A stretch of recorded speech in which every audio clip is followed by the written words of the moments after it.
साईं, ये दुख क्या है? दुख सीमा है, दुख बंधन है, दुख गुलामी है गुरुदेव। और आनंद? आनंद,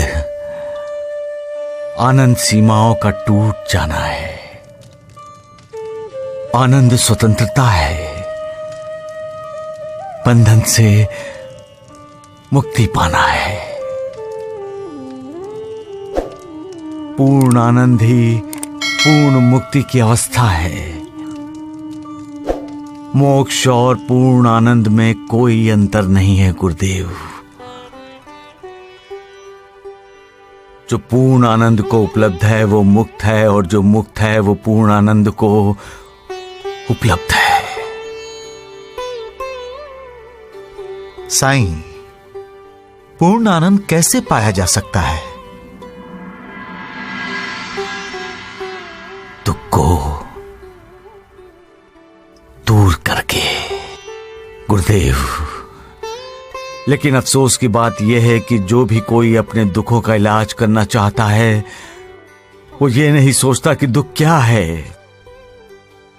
दुख क्या है ये बिना सोचे जो दुख दूर करने का उपाय करता है वो कभी दुख दूर नहीं कर पाता।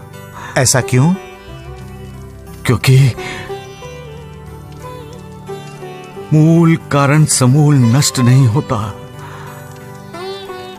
जब तक दुखों का मूल कारण समूल नष्ट नहीं होता तब तक इंसान दुखी रहता ही रहता है। साईं, दुख आम आदमी को भी होता है और सन्यासी को भी, फिर दोनों में फर्क क्या हुआ? गुरुदेव, मनुष्य के जीवन में बहुत दुख है और मनुष्य अपने एक एक दुख को दूर करने की कोशिश में लगा रहता है। जो एक एक दुख को दूर करने में लगा रहता है वो आम आदमी है। और सन्यासी? जो सब दुखों के मूल कारण को समूल नष्ट करने में लगा रहता है वो सन्यासी है। वाह साईं वाह, बहुत अच्छी बात कही तुमने। कोई मिसाल दे सकते हो? गुरुदेव, ये उस समय की बात है जब अलग अलग राज्य होते थे, अलग अलग राजा होते थे। एक राजा दूसरे राज्य पर आक्रमण करके विजय प्राप्त करके अपने राज्य की तरफ लौट रहा था। उसने अपने अमात्य से कहा, अमात्य, हम इस राज्य के सभी साधु सन्यासियों को अपने राज्य में ले जाना चाहेंगे ताकि साधु सन्यासियों को देखकर हमें अपनी इस विजय की याद आती रहे। अमात्य ने यह नहीं कहा वो साधु सन्यासी है, वो राजा का हुक्म क्यों मानेगा? अमात्य ने यही कहा गुरुदेव, और राजा ने म्यान से अपनी तलवार निकालकर कहा, मौत का हुक्म तो मानेगा। राजा को खबर मिली कि पहाड़ की चोटी पर एक साधु ध्यान लगाकर बैठा है। राजा अपने अमात्य, अपने सेनापति और कुछ सैनिकों के साथ साधु के पास पहुंचा। साधु ने ध्यान समाप्त करके आंखें खोली तो सामने नंगी तलवार दिखाई दी। साधु ने हैरान होकर देखा तो सामने राजा अपने काफिले के साथ खड़ा था और राजा ने उसकी गर्दन पर तलवार रखी थी। साधु डर गया होगा? नहीं गुरुदेव, उसने राजा से पूछा, क्या यही तुम्हारी संस्कृति है? राजा ने कहा, मैं तुम्हें अपने राज्य में ले जाने आया हूं, चुपचाप चलो नहीं तो तुम्हारे 2 टुकड़े कर दूंगा। तो फिर साधु ने क्या कहा? साधु ने कहा, कर दो टुकड़े, मैं भी तो साक्षी होना चाहती हूं जिसके तुम टुकड़े करना चाहते हो।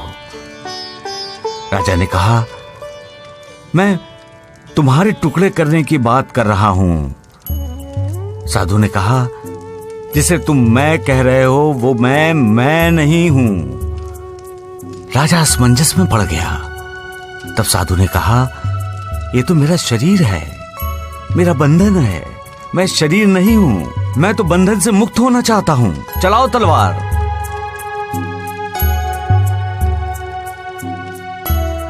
जब तक हम अपने आप को शरीर समझते रहेंगे तब तक दुखी होते रहेंगे। क्योंकि सारे दुखों का मूल, सारे दुखों की जड़ ये शरीर है। हम समझते हैं कि शरीर हमारी पहचान है, परंतु हमारी पहचान है हमारी आत्मा, जो हमारे शरीर के अंदर है गुरुदेव। इसलिए जब तक इंसान ये समझता है कि मैं शरीर हूं, तब तक वो इस दुनिया में होता है। जब इंसान को साक्षात्कार हो जाता है कि वो शरीर नहीं है, तब वो मोक्ष के रास्ते पर चल पड़ता है।